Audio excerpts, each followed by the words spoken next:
Usually, we submit the request to the web server either from a form or a link.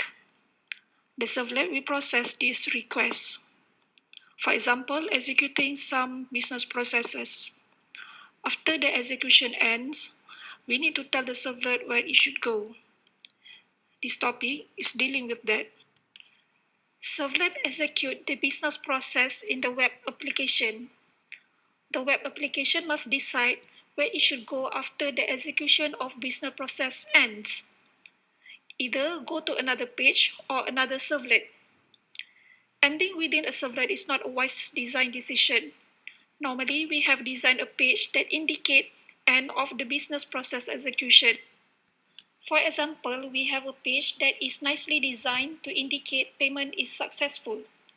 To achieve this, we need to design a method to control the flow of the servlet in the application. There are two methods of passing the control of the servlet. The first method is redirect, and the second method is forward. In redirect, the control of response is sent back to the browser to fetch another page or servlet.